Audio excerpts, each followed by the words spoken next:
Bismillahirrahmanirrahim. Assalamualaikum warahmatullahi wabarakatuh. Bismillahirrahmanirrahim. Alhamdulillahi rabbil alamin. Wabihi nasta'in ala umuri dunya waddin. Wassalatu wassalamu ala sayyidina Muhammadin sayyidil mursalin. Wa imamul muttaqin wa ala alihi wa ashabihi wa tabi'in wa tabi'it tabi'in lahum bi ihsanin ila yaumiddin. نوينا التعلم والتعليم والتذكر والتذكير والنفع والانتفاع والإفادة والاستفادة والحث على التمسك بكتاب الله وسنة رسوله صلى الله عليه وسلم والدعاء إلى الهدى والدلالة على الخير ابتغاء وجه الله ومرضاته وقربه وثوابه سبحانه وتعالى أما بعد. Alhamdulillah, puji syukur kita ke hadrat Allah Subhanahu wa taala pada pagi yang penuh dengan keberkatan dan kemuliaan serta kasih sayang daripada Allah Subhanahu wa taala. Kita dapat sama-sama sekali lagi bertemu dalam penyusunan majlis ilmu yang diaturkan oleh Majlis Ta'lim Nurul Hidayah. Dan alhamdulillah, terima kasih kepada semua yang bersama pada pagi ini.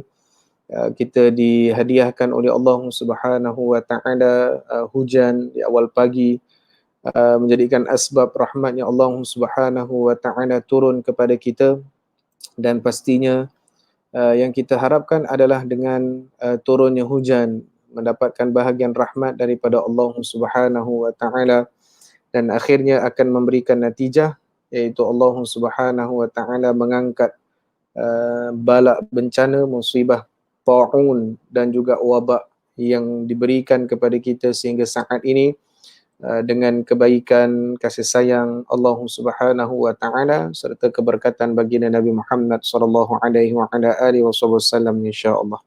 Jadi tuan-tuan muslimin muslimat yang dimuliakan oleh Allah Subhanahu wa taala, kita mulakan pertemuan kita pada pagi ini dengan bacaan Ummul Kitab. Kita berdoa kepada Allah Subhanahu wa taala, mudah-mudahan Allah Subhanahu wa taala memberikan keampunan kepada kita, memberikan sedikit amal baik yang kita lakukan ini diberikan ganjaran dengan ketinggian darjat, diberikan kemuliaan, diberikan kerahmatan serta kasih sayangnya, dan mudah-mudahan menjadi asbab kebaikan yang kita lakukan ini sampai kepada baginda Nabi Muhammad sallallahu alaihi wa ala alihi wa sahbihi wasallam ala niyatul qabul wa ila hadratir rasul sayyidina Muhammadin wa ala alihi wa ashabihi kiramil Fatihah. A'udzu billahi minasyaitonir rajim. Bismillahirrahmanirrahim. Alhamdulillahi rabbil alamin arrahmanir rahim maliki yaumiddin. Iyyaka na'budu wa iyyaka nasta'in ihdinas siratal mustaqim. صراط الذين أنعمت عليهم غير المغضوب عليهم ولا الضالين آمين. Para asatidzah, tuan-tuan guru, para alim ulama, tuan-tuan muslimin muslimat yang dimuliakan oleh Allah Subhanahu wa taala. InsyaAllah pada pagi ini kita meneruskan lagi bacaan, masih lagi di dalam perbahasan kitab Al-Jawharul Mauhub wa Minabbihatil Qulub, iaitu berkaitan dengan permata pemberian yang indah dan menjaga segala hati yang lalai, yang dikarang oleh Syekh Ali bin Abdul Rahman Al-Kalantani. Kita masuk kepada bab yang ke-19, iaitu pada menyatakan kelebihan doa. Sebagai pengulangan kita bersama, pertemuan yang lepas telah pun kita bicara tentang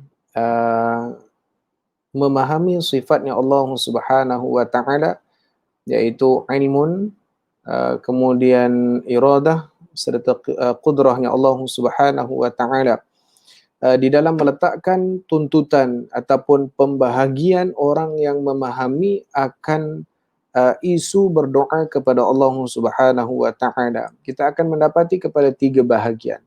Ada orang yang meletakkan bahawa semuanya adalah datangnya daripada usaha manusia, dan adanya meletakkan pandangan bahawa kita apa yang berlaku semuanya bergantung kepada Allah Subhanahu wa taala. Memegang kepada akidah Ahlus Sunnah wal Jamaah aliran Al-Asy'ariyah dan Al-Maturidiyah ini meletakkan kepada kita bahawa sesungguhnya ada datang kepada kita dua, iaitu ajal mu'allaq dan ajal mubram, yang mana sesuatu ada yang telah ditetapkan oleh Allah Subhanahu wa taala, tetapi ianya boleh merubah ataupun boleh berubah berdasarkan doa yang kita panjatkan kepada Allah Subhanahu wa taala, iaitu berdasarkan dalam hadis baginda Nabi sallallahu alaihi wasallam, la yuraddul qada illa du'a, tidak akan ditolak ataupun tidak akan menolaknya sesuatu qada melainkan bersamanya ataupun perbuatan yang dilakukan adalah doa. Jadi muslimin muslimat yang dimuliakan oleh Allah Subhanahu wa taala, dan kita bicarakan juga bagaimana perihal para nabi yang meletakkan dalam setiap perkara yang berlaku itu akan dikaitkan dengan perbuatan doa. Nabi Nuh alaihi salam, ketika mana diperintahkan oleh Allah Subhanahu wa taala menyiapkan kapal, akhirnya berdoa kepada Allah Subhanahu wa taala.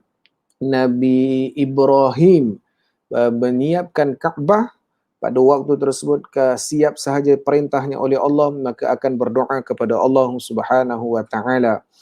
Nabi Musa saat mana disuruh oleh Allah untuk lari daripada Firaun dan akhirnya sampai di lautan, waktu itu disuruh oleh Allah, setelah mana ia berdoa kepada Allah Subhanahu wa taala. Nabi Isa, walhasil semua para nabi menunjukkan kepada kita dalam sirah yang telah diceritakan oleh Al-Quran dan juga baginda Nabi SAW, dipenuhi kehidupan mereka dengan berdoa kepada Allah Subhanahu wa taala. Jadi muslimin muslimat yang dimuliakan oleh Allah Subhanahu wa taala, ini sebahagian perbincangan yang telah kita bicarakan pada pertemuan yang lepas, dan insya-Allah pada pagi ini kita akan menyambung kepada fasal yang disebabkan antara sebab-sebab kepapaan di dalam perbincangan bab yang ke-19 ini insya-Allah.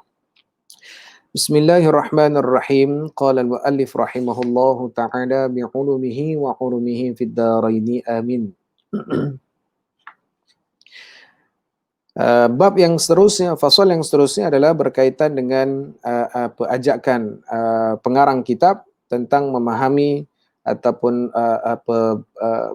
berhati-hati di dalam sesuatu perbuatan, iaitu antara perbuatannya adalah disebabkan kalau dilakukan itu akan menyebabkan kepapaan. Antara sebab-sebab kepapaan dan demikian lagi, pertama, tidur bertelanjang apabila tiada menuntut dengan suatu. Yang kedua, dan makan sesuatu pada ketika berjunub. Yang ketiga, dan memudahkan dengan yang gugur daripada makanan dan mengeringkan anggota dengan tepi kainnya. Ini makanan yang gugur dan kemudian mengeringkan anggota dengan tepi kainnya. Itu dalam pandangan itu daripada sudut tepi kain, dari segi sudut yang inilah, kain tepi daripada pakaian kita. Kemudian yang keempat, dan membakar kulit bawang. Yang kelima, dan menyapu rumah pada malam dan meninggalkan sampah pada rumah. Ini kalau kita buka balik, bukan buka lah, mengingatkan kembali orang-orang tua kita, yang awal ataupun yang dahulu, ataupun namanya petua-petua ataupun adanya amalan-amalan. Salah satunya itu jangan sapu rumah pada waktu malam. Ini disebut di dalam kitab, iaitu kenapa dilarang untuk menyapu rumah pada waktu malam, maka ia menyebabkan kepapaan. Nanti kita akan cerita tuan-tuan sedikit tentang apa sebab perkongsian ulama ini berlaku kepada kita. Kita akan ceritakan poin utamanya adalah tentang cinta, iaitu para alim ulama meletakkan cinta, membawakan cinta yang apa mereka rasa, maka berkongsi dengan manusia yang lainnya, dan akhirnya sampainya cinta kepada Allah Azza wa Jalla. Baik. Itu yang kelima. Dan yang keenam, dan berjalan di hadapan gurunya. Ini berjalan di hadapan guru ini iaitu tidak ada adab, iaitu dalam keadaan tidak beradab berjalan di depan gurunya. Ya, ini kalau berjalan itu melalui kepada proses peradaban ataupun melalui kepada tata cara yang diizinkan. Sebab itu kalau ada rezekinya tuan-tuan, cuba buka perbahasan kitab Min Adabil Islam yang dikarang oleh Syekh Abdul Fattah guru kepada guru kami itu, iaitu Min Adabil Islam, dalam keadaan melihat kepada adab-adab yang disusun, adab yang disusun, bagaimana seseorang itu perlu meletakkan adab kepada gurunya. Antaranya yang diletakkan salah satu adabnya adalah seseorang yang kalau hadir di satu majlis, okey, Syekh Abdul Fattah Abu Ghuddah, dari pengarang kitabnya. Di dalam satu majlis itu, kalau didatangkan kepada dirinya itu datang kepada satu majlis, dan majlis itu ada ramai orang. Siapa yang perlu diutamakan? Perlu yang pertama, hendaklah bersalaman dengan orang yang paling alim di dalam kawasan tersebut. Kalau ada orang yang alim dan ada orang yang tua, itu lebih diutamakan.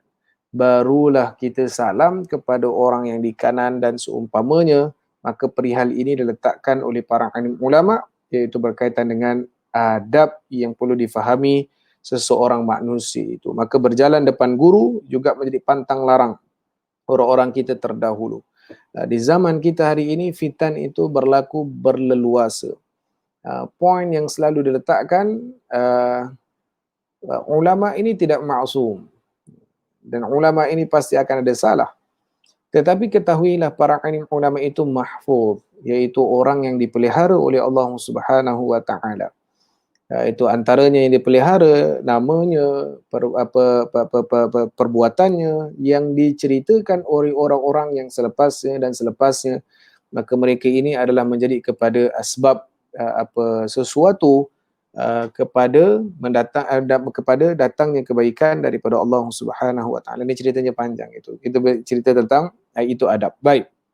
Di dalam kitab Allahumma shalli ala Muhammad, adab ta'lim muta'allim tariqut ta'allum, Imam Zurnuji juga menceritakan berkaitan dengan adab kepada guru. Kalau guru yang hidup itu perlu dimuliakan, apatah lagi guru yang telah pun membimbing kita. Imam Syafi'i, Imam An-Nawawi, Imam Ar-Ramli, Imam Ibn Hajar Al-Asqalani, Imam Ibn Hajar Al-Haytami, dan semuanya di kalangan para ulama mutaqaddimin dan mutaakhirin juga perlu kita mengambil manfaat dengan keberadaan beliau. Kita jangan merasakan kita ini ulama. Ini saya tuan-tuan, saya menyampaikan ini semua daripada kitab. Kalau tuan-tuan suruh saya bercakap tanpa ada kitab, insya-Allah pendek. Tetapi kita ambil manfaat bicaranya ulama melalui penulisan yang telah dilakukan. Baik, itu yang keenam. Antara sebab kepapaan yang lain, yang ketujuh, dan membasuh tangan dengan tanah. Yang kelapan, dan menyeru akan kedua ibu bapanya dengan nama keduanya. Ya, ini kalau contoh, nama mak saya itu Hasnah, ataupun nama ayah saya Abdul Rahman, saya pun panggil mak saya, oh maknya Hasnah, ataupun oh makcik Hasnah, oh pakcik Abdul Rahman sebagai contoh. Maka itu merupakan adab yang dihilangkan dan akhirnya menyebabkan apa? Antara sebab-sebab kepapaan. Ini nanti ada orang akan cakap ini, takkan panggil nama je pun takkan jadi kepapa itu. Akhir kita akan melihat nanti tentang nilaian cinta seseorang ulama yang berkongsi kepada kita, pastinya mereka telah mendapatkan ilham daripada Allah Subhanahu wa taala. Kemudian yang ke-9, dan meringan-ringankan sembahyang. Yang ke-10, menjahit kain pada badannya.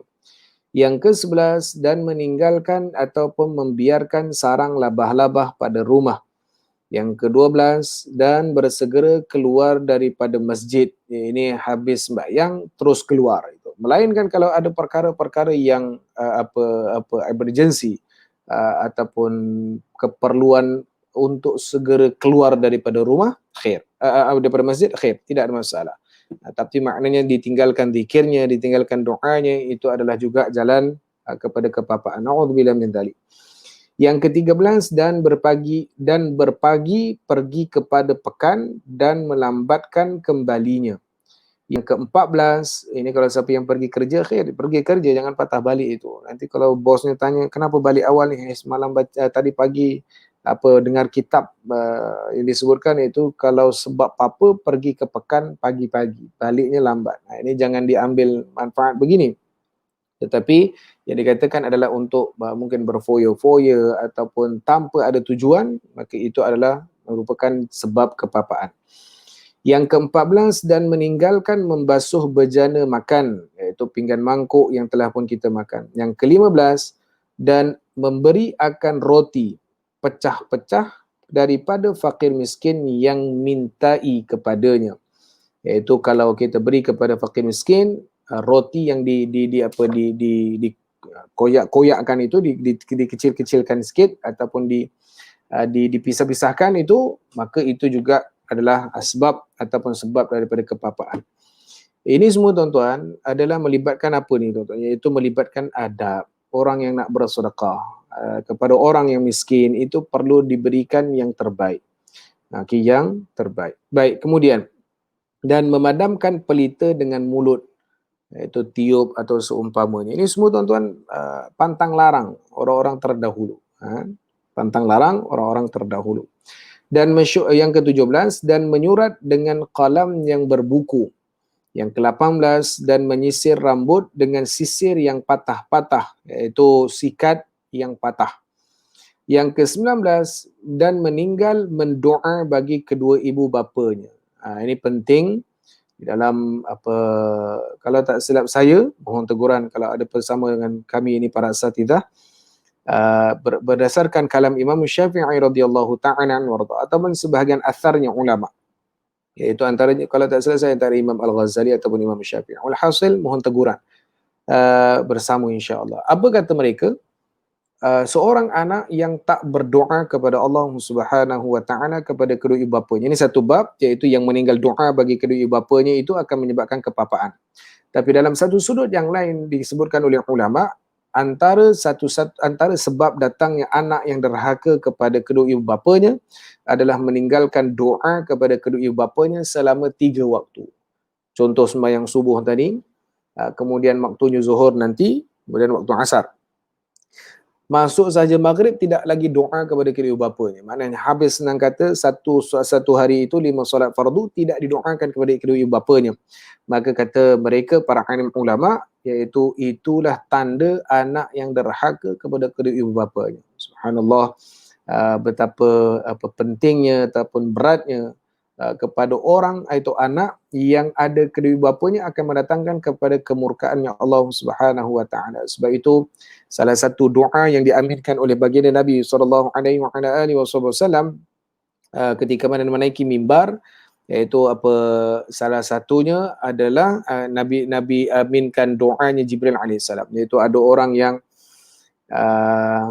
mendengar nama Nabi SAW tapi tidak bersolawat kepada Nabi SAW, diletakkan kecelakaan kepada orang ini. Yang kedua, orang yang masuk Ramadan kemudian keluarnya Ramadan tidak diampunkan dosa oleh Allah Subhanahu wa taala.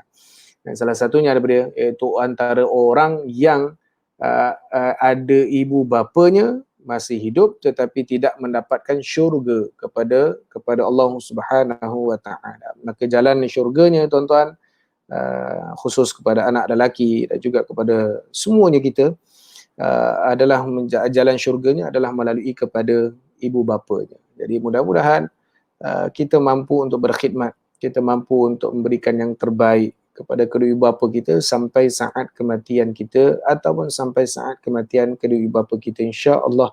Ini kena berdoa kepada Allah Subhanahu wa taala bersungguh-sungguh. Baik. Kemudian yang ke-20, dan memakai serban pada ketika duduk. 21, dan pakai seluar berdiri. Sunnahnya pakai serban itu berdiri dan pakai seluar itu duduk. Kata ayah saya, orang yang ataupun kanak-kanak itu kalau pakai seluarnya duduk. Dia itu lebih mendapatkan manfaat ataupun bahagian kepada pahala, kerana itulah antara fadilat yang diletakkan, iaitu duduk. Memakai seluar itu bahagian daripada manfaat. Memakai serban hendaklah dalam keadaan berdiri. Sebab itu kita melihat kalau mengambil kepada sanad-sanad serban daripada guru-guru, tidak ada guru yang mengajar untuk duduk. Pengalaman kami bersama dengan Fadil Ustaz Salim, Ustaz Bashir dan beberapa ramai para asatidah yang lain pergi ke Yaman, seorang wali Allah Subhanahu wa taala, kami jumpa dengan beliau, orang yang alim masya-Allah. Ketika mana kami sampai nak diberikan kepada ijazah sanad serban, tapi serban itu susah untuk dipakai, itu nak dibiasakan. Tapi ini yang dipakai dibangkit, iaitu dibangun daripada tempat duduknya dan kemudian diberikan pengijazahan sanad serban pada waktu itu. Begitu juga dengan Fadlatul Habib Umar, maka sunnahnya itu memakai serban adalah dalam keadaan ketika berdiri. Kemudian yang ke-22 dan bakhil, 23 dan mempicitkan mempicitkan ataupun kedekut dalam belanjanya, iaitu bakhil satu. Kedekut dalam belanjanya, itu mungkin khusus kepada keluarganya atau seumpamanya, maka itu menyebabkan kepapaan. Dan yang ke-24 berlebih-lebihi, iaitu boros pada belanjanya. Maka sekalian tersebut itu mempusakai papa bagi yang kaya dan bertambah papa bagi yang fakir. Orang yang kaya akan jatuhnya kepapaan, orang yang fakir akan bertambah fakir. Demikian lagi, iaitu ditambah lagi antara sebab-sebab kepapaan. Ini adalah satu side ataupun satu sub yang diletakkan oleh Syekh Abdul Rahman Al-Kalantani hafizahullah, iaitu di dalam tarbiyah kehidupan. Sebelum lagi nanti disambung kembali kepada orang yang berdoa. Baik, maka sekalian tersebut demikian lagi. Yang pertama iaitu ditambah lagi, tadi 24 ditambah lagi. Yang pertama membuang dahak, iaitu kahak pada ketika qada hajat dibalakkan dengan papa. Yang kedua, dan barang siapa membanyakkan berpaling-paling pada ketika qada hajat dibalakkan dengan was-was. Yang ketiga, dan membanyakkan berkata-kata pada ketika qada hajat ditakuti atasnya daripada jin. Yang keempat, dan memanjangkan berhenti pada tempat qada hajat mempusakai penyakit hati. Kata qil, iaitu sebahagian ulama, mempusakai penyakit buasir, iaitu orang yang memanjangkan berhenti, iaitu duduk lama dekat mana? Dekat tempat qada hajat, dia akan mempusakai kepada penyakit hati. Dalam sebahagian pandangan yang lain pula dikatakan kalau orang yang duduk dekat tempat qada hajat ni yang lama, iaitu apa, dia mempusakai penyakit buasir. Subhanallah. Ini ulama hatta sedemikian itu dikaji. Dan barang siapa mengekalkan telik kepada barang yang keluar daripadanya, maaf cakap iaitu najis, dibalakkan dengan kuning mukanya dan meludah atas barang yang keluar daripadanya, maaf cakap itu najis juga, akan dibalakkan dengan kuning giginya. Dan sabda Nabi SAW, la tamkhatu 'alal baul wal ghaiti fa innahu minhu yakunal basur. Jangan kamu buangkan dahak, iaitu kahak, atas kencing dan berak, maka bahawasanya daripadanya akan menjadi penyakit buasir. Yang kelima, dan jangan makan, minum dan bersugi pada ketika qada hajat, maka bahawasanya mempusakai pelupa. Ini disebutkan oleh Imam Al-Bujairimi. Dan sabda Nabi SAW, la yughni hadarun an qadarin wa du'a'u yanfa'u mimma nazzala wa mimma lam yanzil wa innal bala'a la yanzilu fayatalaqahu du'a fayatalijani ila yaumil qiyamah. Tiada mengkayakan oleh takut daripada qadar,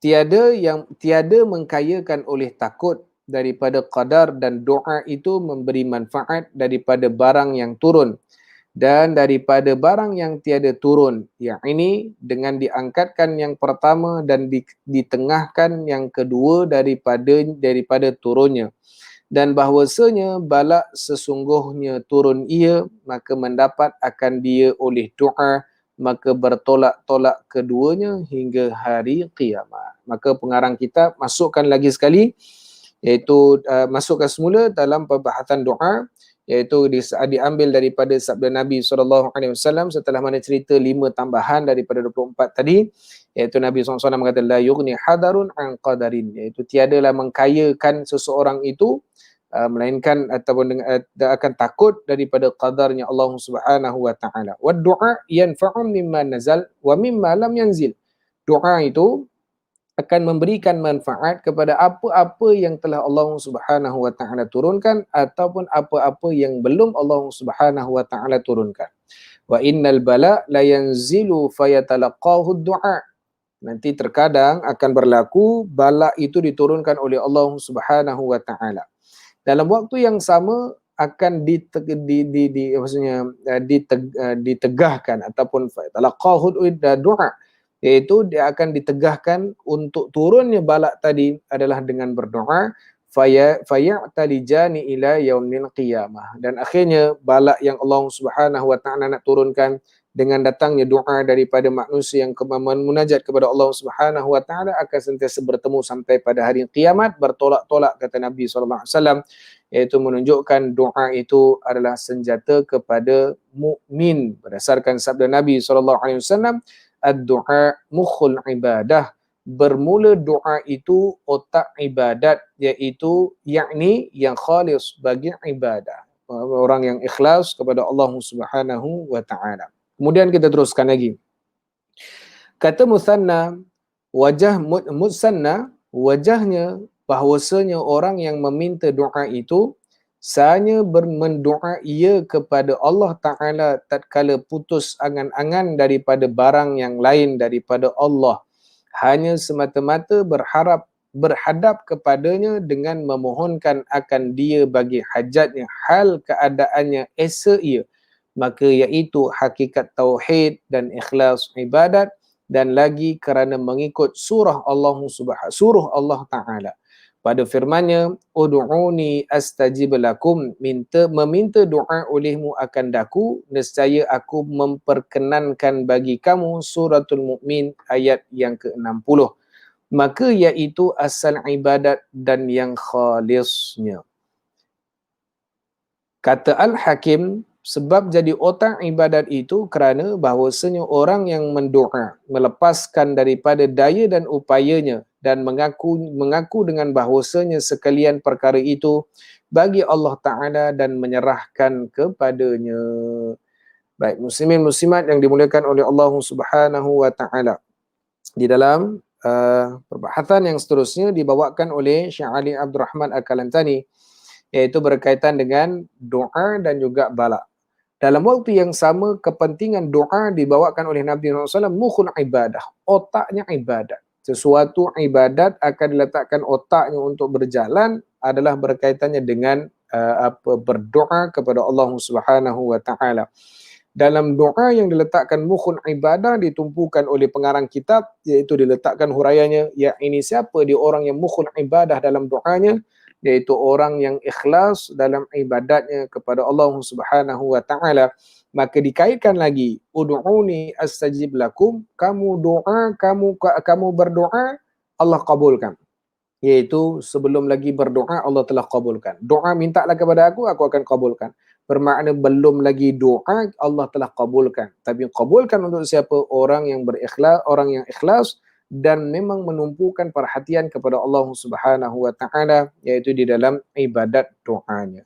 Jadi muslimin muslimat yang dimuliakan oleh Allah Subhanahu wa taala. Dalam nilai ini kita melihat satu perkara.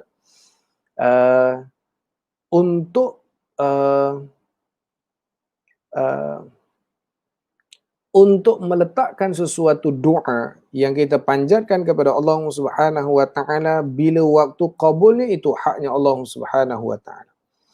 Kita jangan jadi hamba yang hatinya itu dalam keadaan buat baik, sembahyang, zakat, puasa, sedekah. Kemudian dia pun mengatakan, ya Allah ni aku dah buat baik, bagilah.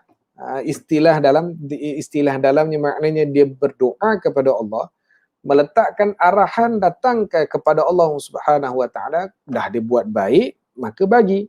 Maka dalam hal ini dia terkeluar daripada penyerahan kepada Allah Subhanahu Wa Taala. Orang yang berserah diri adalah orang yang menanti akan keputusannya Allah Subhanahu Wa Taala. Nabi SAW berdoa supaya ditukarkan kiblat lebih kurang 18 bulan. Nabi Ibrahim mendapatkan zuriyah adalah umurnya 80 tahun. Nabi Isa, Hasan, semua para nabi yang martabatnya sangat rapat hubungan dengan Allah Subhanahu Wa Taala, itu doanya ditangguhkan. Iaitu maksudnya dalam keadaan bukan ditangguhkan, maksudnya diberikan kasih sayang oleh Allah dengan rayuan hamba-Nya kepada Allah Subhanahu Wa Taala. Kita yang baru solat, baru puasa, baru zakat, itu pun dalam keadaan rasa berat dan penat. Bukan kita lah, saya lah. Kena angkat tangan doa kepada Allah. Ya Allah, ini aku dah buat dah ni, bagilah. Ya Allah, ini aku dah buat ini, bagilah. Kita diajarkan oleh Allah, dibawakan oleh ulama, iaitu apa, dia perlu meletakkan ikhlas dan menyerahkan kepada Allah Subhanahu Wa Taala. Tugas kita doa. Yang kita doa, apa yang kita inginkan, yang Allah akan bagikan apa yang terbaik untuk hamba-Nya. Jadi muslimin muslimat yang dimuliakan oleh Allah Subhanahu Wa Taala, menyerahkan kepada Allah ini perlu bulat. Subhanallah, ini saya ambil daripada kuliah yang pernah disampaikan oleh Fadilatul Habib Ali Zainal Abidin Al-Kaf, seorang ulama muda daripada Indonesia. Beliau membawakan satu kisah seorang Majnun Laila, ataupun dinamakan dengan Qais. Qais itu lelaki yang menggilai Laila. Disebutkan oleh ulama, Laila ni tak cantik mana pun, tetapi Qais, iaitu Majnun, ataupun orang panggilnya dengan Majnun lah, orang yang gila, kerana terlalu mencintainya Laila. Ada dua kisah yang sangat mahal yang disebutkan oleh ulama, bagaimana Majnun iaitu Qais ini mengajar kepada orang erti cinta kepada Allah Subhanahu Wa Taala. Dan para alim ulama, tuan-tuan, kita melihat di kalangan para masyayikh kita, para asatidzah kita, para habaib kita, guru-guru pondok, guru-guru yang mulia kita, apa yang diajarkan kepada kita, tuan-tuan? Pertama adalah yang utama, kasih sayang dan cinta kepada Allah Subhanahu Wa Taala. Bagaimana keadaannya? Diajakkan zikir, diajakkan bermunajat, diajakkan berdoa. Semuanya ini akan melahirkan apa? Cinta kepada Allah Subhanahu Wa Taala.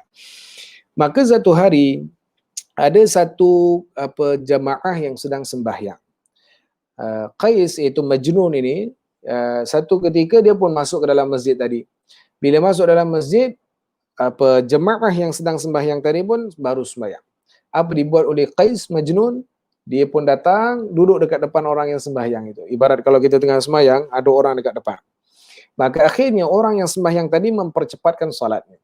Maka waktu itu dikatakan oleh orang yang habis sembahyang, habis beri salam, Assalamualaikum warahmatullahi wabarakatuh, dia pun beritahu kepada Qais, hai Majnun, kenapa engkau duduk dekat depan kami? Itu menyebabkan kami terpaksa melajukan atau mempercepatkan solat kami kerana gangguan datang daripada kamu. Ini tuan-tuan jawapan daripada Qais Majnun, orang yang gila kepada Laila. Apa kata dia? Adakah ini tanda engkau cinta kepada Allah? Solat ni apa yang kau buat kan? Maka kata mereka, ya.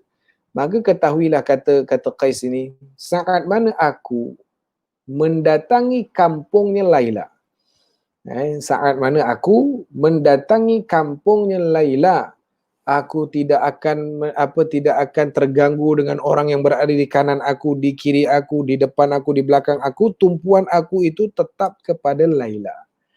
Subhanallah, ini orang gila, disebutkan oleh ulama, orang gila mengajar cinta kepada Allah Subhanahu Wa Taala. Maka kata Qais Majnun ini, engkau ni penipu.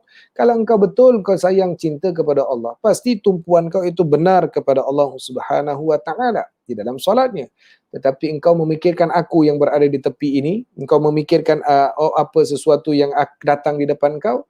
Maka dikatakan oleh Qais, sesungguhnya aku kalau datang di dalam perkampungannya Laila, kampung bukan jumpanya Laila. Maka apa kata dia? Aku akan bahawa tidak akan mengendahkan ataupun dapat mengenepikan kepada semua yang terganggu, iaitu kiri dan kanannya, melainkan fikirannya adalah kepada Laila. Itu kisah yang pertama. Kisah yang kedua dibawakan juga oleh Fadilatul Habib Ali Zainal Abidin Al-Kaf. Apa kata beliau? Iaitu tentang kisah orang kampung, maksudnya makin menambahkan lagi pandangan orang kampung bahawa Qais ini gila. Apa maknanya? Iaitu ketika mana dikatakan Qais ini atau Majnun ini jumpa anjing diberikan makan yang banyak, dan makanannya itu semua elok-elok, dan semuanya itu yang terbaik. Maka orang mengatakan, hai Qais, sesungguhnya engkau ni memanglah gila. Engkau beri makan anjing yang mana anjing ini dalam keadaan yang anjing binatang, engkau berikan makan yang mewah-mewah itu kepada anjing. Kata Majnun, ketahuilah, engkau tahu tak kenapa aku berikan makanan ini kepada anjing ini? Kerana sesungguhnya mata anjing ini pernah melihat wajahnya Laila. Allah. Mata anjing ini pernah melihatnya Laila. Maka anjing ini aku hormati dan muliakan kerana matanya itu pernah melihat wajahnya Laila. Muslimin muslimat, hadirin hadirat yang dimuliakan oleh Allah Subhanahu wa taala, diajarkan oleh orang gila cinta kepada Allah Subhanahu wa taala. Maka tuan-tuan, di dalam sesuatu amal yang ingin kita lakukan, doa khususnya dan juga amalan-amalan yang lain, saya menyeru diri saya terutamanya dan kita semua tuan-tuan, letakkanlah dahulu cinta kita kepada Allah dalam setiap amalan yang kita lakukan. Kita minum air, kita makan, letakkan cinta kita kepada Allah. Kita buat apa saja perbuatan, jangan sampai kita lebih mengharapkan pandangan manusia berbanding dengan pandangannya Allah Subhanahu wa taala. Kenapa berlakunya hasad? Kenapa berlakunya ujub? Kenapa berlakunya iri hati? Disebutkan oleh Imam Abdullah Al-Haddad dalam kitab beliau Adab Sulukil Murid, adalah kerana hatinya itu tak cukup dengan pandangannya Allah Subhanahu wa taala. Kenapa hari ini berlakunya pertikaian para alim ulama, berlakunya pertikaian kepada para alim ulama, melalui kepada bukan ulama, atau kita orang yang belajar, talabul ilmi. Kenapa berlaku perkara sedemikian? Kerana kita merasakan bahawa ilmu yang orang telah sampaikan itu tak sampai kepada Allah. Sedangkan mungkin, na'udzubillah min dzalik, hati kita yang tertutup untuk sampai cinta kepada Allah Subhanahu wa taala.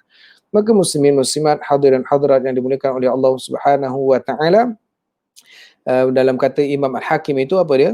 Otak ibadat itu bahawa doa yang dibawakan itu melepaskan daripada daya upayanya, maka kita berdoa adalah mengharapkan cinta datang daripada Allah. Doa, amalan-amalan ulama yang hari ini kita nak sangat tentang dalil hadis sahih bagus, iaitu amalan hadis-hadis yang diajarkan oleh baginda Nabi SAW sangat-sangat bagus. Tetapi ketahuilah tuan-tuan, para alim ulama itu Allah sebut dalam Al-Quran, fa'alhamaha fujuraha wa taqwaha. Allah berikan ilham kepada orang yang telah dibersihkan hatinya ataupun diberikan hatinya tulus kepada Allah dengan ilham yang baik, taqwaha. Dalam ayat Al-Quran ini menunjukkan bagaimana firasatnya orang beriman itu sangat-sangat perlu diletakkan taqwa. Itu berdasarkan ada dua riwayat, satu riwayat daripada Sayyidina Umar, satu riwayat daripada kalamnya Sayyidina Umar, satu riwayat kalamnya daripada Sayyidina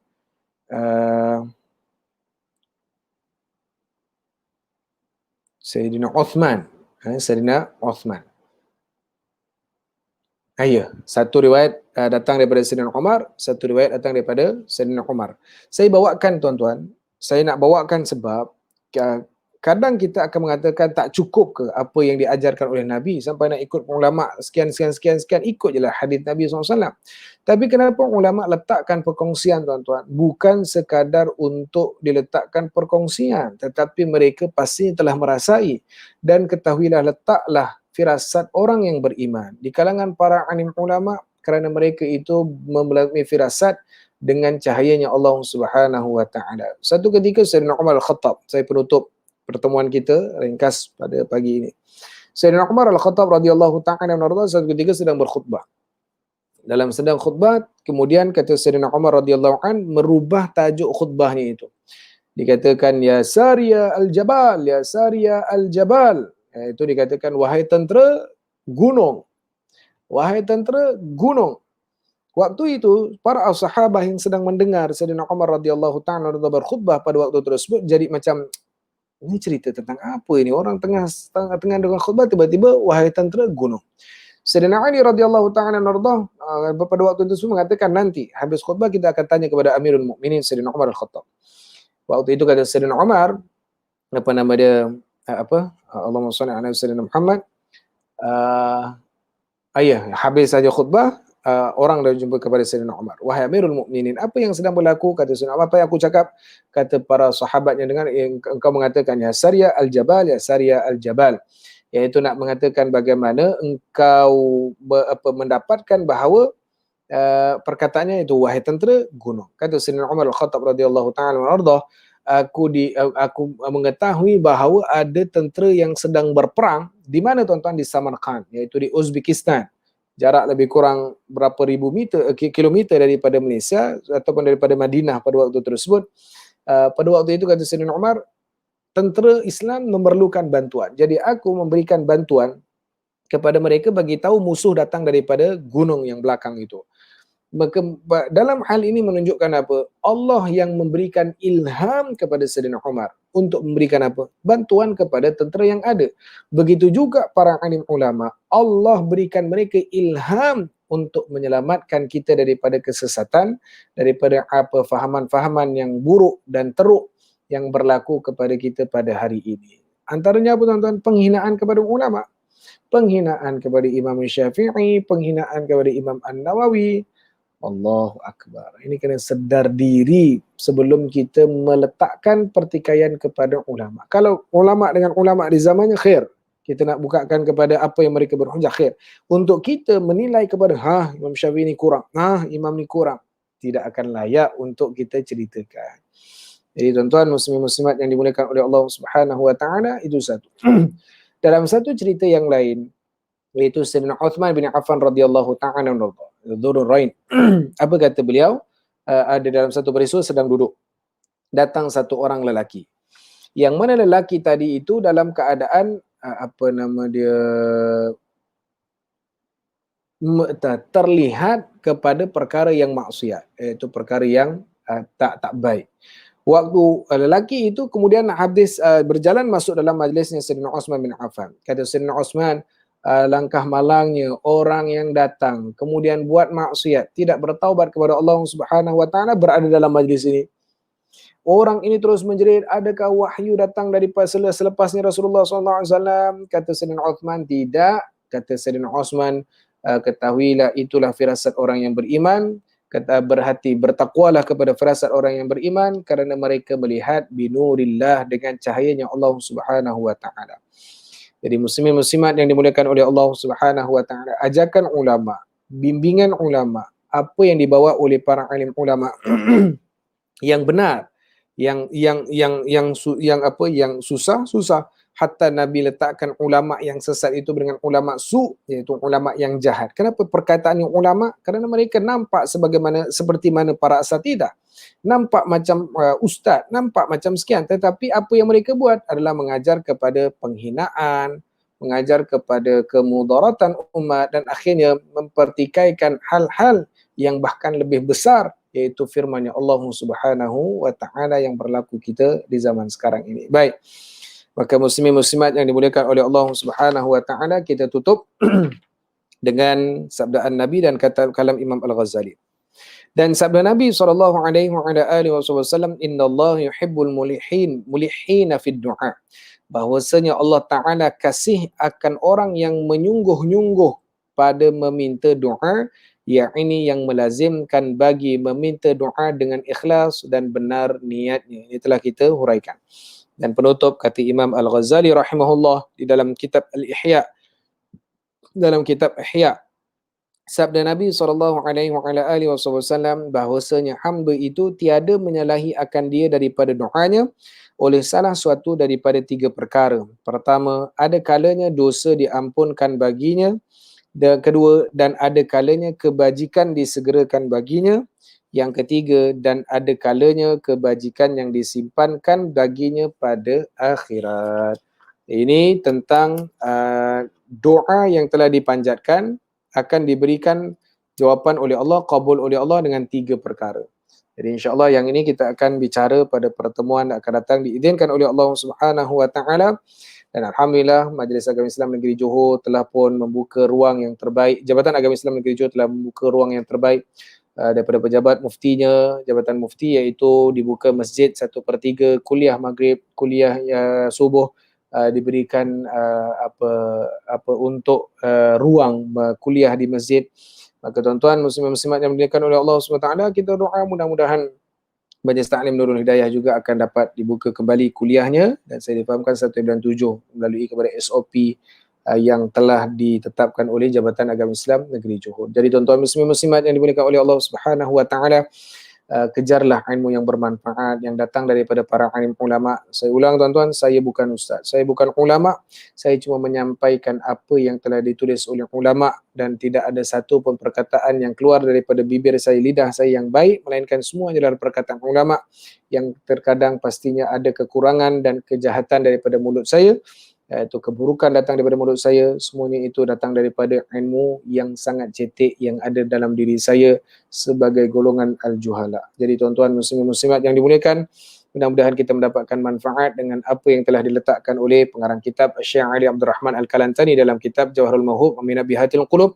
Mudah-mudahan kita meletakkan pengajaran kita pada pagi ini ikhlas, berdoa kepada Allah, meletakkan sangkaan baik kepada Allah, dan meletakkan tunjang utama dalam mendapatkan keselamatan oleh Allah adalah melalui kepada berdoa kepada Allah Subhanahu wa taala, dan ambillah jalan-jalan yang telah diperingatkan oleh para alim ulama yang berkongsi kepada kita bersama. Wallahu a'lam bissawab.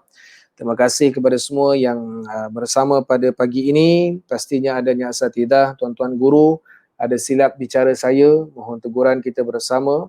Mudah-mudahan mendapatkan manfaat bagi orang-orang yang beriman berdasarkan firman Allah Subhanahu wa taala, wa dzakir fa inna dzikra tanfa'ul mu'minin. Wallahu a'lam bissawab. InsyaAllah kita jumpa pada masa akan datang. Aqulu qawli hadza wa astaghfirullahal azim li wa lakum wa lisairil muslimin wal muslimat wal mu'minina wal mu'minat. Fastaghfiruh fa ya fawzal mustaghfirin wa ya najatat taibin. Kita tangguhkan dengan selawat nur. Sallallahu Rabbuna ala nuril mubin Ahmad al-Mustafa Sayyidil Mursalin. Sallallahu Rabbuna ala nuril mubin Ahmad al-Mustafa Sayyidil Mursalin. وعلى آله وصحبه أجمعين وعلى آله وصحبه أجمعين. صلى الله ربنا على نور المبين أحمد المصطفى سيد المرسلين. صلى الله ربنا على نور المبين أحمد المصطفى سيد المرسلين. وعلى آله وصحبه أجمعين وعلى آله وصحبه أجمعين. صلى الله ربنا على نور المبين أحمد المصطفى سيد المرسلين. صلى الله ربنا على نور المبين أحمد المصطفى سيد المرسلين. وعلى آله وصحبه أجمعين وعلى آله وصحبه أجمعين. والحمد لله رب العالمين في كل لحظة أبدا عدد خلقه ورضا نفسه وزنة عرشه ومداد كلماته. Terima kasih kepada semua, terima kasih kepada Majlis Ta'lim Nurul Hidayah, terima kasih kepada Al-Fadhil Ustaz Hafiz, dan mudah-mudahan kita dapat bertemu dalam majlis yang barakah secara live, iaitu melalui kepada pengajian yang kita hadiri, ditetapkan dan diizinkan oleh Allah Subhanahu wa taala. Aqulu qouli hadza wa astaghfirullahal azim li wa lakum. Assalamualaikum warahmatullahi wabarakatuh.